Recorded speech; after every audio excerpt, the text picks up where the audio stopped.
Hey, what's going on, WBSE and the Whiskey Network?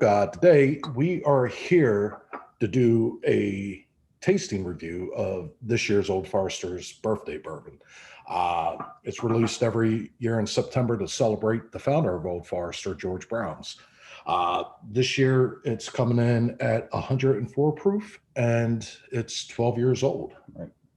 Bill? And a master taster, Jackie Zycan, has blended this. So she says it has playful berry undertones and dessert notes. So let's give it a taste, Chad, see what we think. You got Cheers. Through the nose.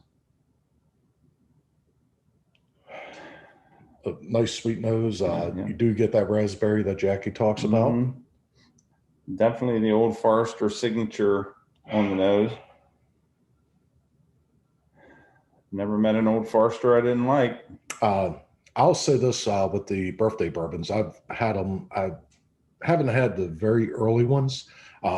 They started back in 2002 to celebrate the founder's birthday. I think like the 156th birthday of him. The Old Forester is one of the only, if not the only, family-owned distillery currently. So they celebrate his birthday. I think it's September 2nd every year. And since 2002, they've been releasing the birthday bourbons. Very limited, very hard to come by. I didn't start getting into the Old Forester birthday bourbons. I think my first one was 2012. I missed a couple. Don't get them all the time. And we were graciously sent a sample. And this is their 21st edition. Man, that nose is delicious. It smells wonderful. This will retail, only be available at the retail shop at the Old Forester Distilling Company and nationwide for $129.99 in limited 750 ml bottles. So let's taste it. Let's taste it. Cheers. Cheers, WBSE.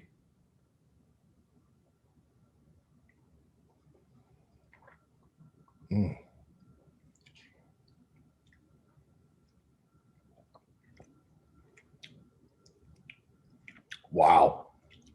I find that spice build up. Yep. Oak forward. It's sweet on the entry.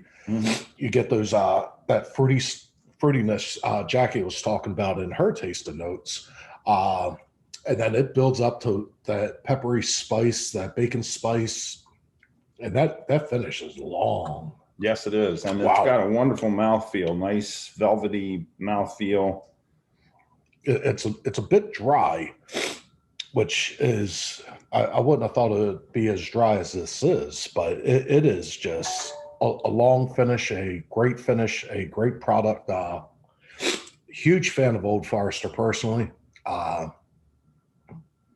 And this does not disappoint. It's wonderful. It's got a little chocolate on the finish. The longer I sit here with it, it's a little chocolatey. It's so good, it's making my nose run. And your feet smell. And my feet smell. Oh my. So it was nice that we were able to get a hold of this. They sent us the information on it. Probably a month ago, but it was under embargo. We couldn't release any information on it. And we just coordinated, Chad and I getting together and tasting Look this. at those legs. Yeah, the legs the viscosity is just thick in the glass. So a couple years ago, they finally upped the proof on this. It used to be, if I'm not mistaken, just standard at 90 proof. And then in 2019, if I'm not mistaken, they did one that was maybe 104, 106, somewhere in that neighborhood. And it was just breathtaking. This really compares to that one. This is just a exceptional bottle that unfortunately a lot of people will miss out because these go pretty quick, and the limited release stuff, just make those connections, guys. Yeah, absolutely. Gotta hope I made a good connection. On the second sip on this, I'm getting that berry. I got that raspberry, that little tartness, sweetness, right initially, right off the bat, and to me, it was just damn delicious. It is delicious. My first taste of it, the oak was the first thing that hit me. But it was sweet as well. You know, I get a bit of a stringent taste on the finish, like down towards the end of the finish, in the back of the palate, and it's not off-putting by any means. It's just marries very well with this. I'm gonna try a drop of water if I don't make a mess here. Maybe I better now. Nobody can see. That was more water than I wanted. Oh well. I was not. So you couldn't see it on screen, but yeah, it was a little more than a drop. That was a cascade of waterfalls. Yeah, that really dampened it. That's what I should have done.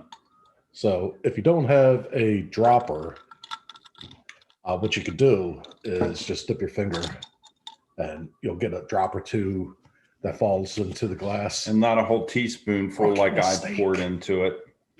Yeah. Well, I didn't want to get up and go off camera to get a teaspoon, but I should have asked you for that beforehand. But it really mellowed it a little bit, and no, it mellowed it a lot because there was too much water that went into it. It's still quite tasty. Here, go ahead, try mine. So I put about 3 drops of water in mine. It didn't subdue anything. I think it kind of enhanced the sweetness, and it did lower the spiciness just a little bit, but it didn't really take anything away. So a couple drops of water, it doesn't hurt. I wouldn't drink this over ice, personally. I think it would mute it way too much. Yeah. And I would actually, after tasting it, even with you only putting a couple drops in it, I would just drink this neat as it is. I think that's the best approach. It's nothing negative to say about this. They're hitting home runs and grand slams down there at Old Forester. Jackie's kicking ass. Such a remarkable woman in the world of whiskey. This Old Forester, it needs to find a place over there with the Rhino. So that being that, cheers, Bill. Cheers, Whiskey Network and WBSC. Cheers.